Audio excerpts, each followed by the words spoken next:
Desde o Bloque Nacionalista Galego rexeitamos a intención do alcalde Abel Caballero, tal e como manifestou en recentes declaracións, de seguir adiante co proxecto Vigo Arena. Un proxecto que suporá facer desaparecer a Carballeira da Roca en Navia, un espazo natural dun enorme valor ambiental e un proxecto ademais que se legalizou pola porta de atrás modificando o novo plan xeral na aprobación provisional sen permitir que a veciñanza puidera presentar alegacións.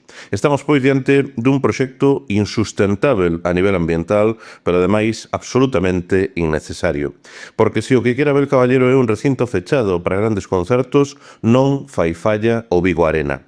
O que lle propoñemos ao BNG é investir na mellora e na adecuación do IFEBI, que xa conta cun aforo de até 13.500 entradas para grandes concertos. O IFEBI foi o recinto no que xa actuaron artistas de primeiro nivel, mesmo iniciando as súas xiras europeas, como é o caso de Lenny Kravitz, de Shakira, de Bob Dylan ou máis recentemente Quevedo. Trátase, por tanto, de mellorar unha instalación xa existente, dotando o IFEBI dunha moito mellor conexión de autobús e tamén acordando o uso do aparcamento do aeroporto de Peinador, que durante a meirande parte do ano está absolutamente inutilizado. Trátase de empregar unhas instalacións, as do IFEBI, que están infrautilizadas, en lugar de arrasar con 25.000 metros cadrados de bosque para edificar o que parece ser a cidade da cultura de Abel Caballero.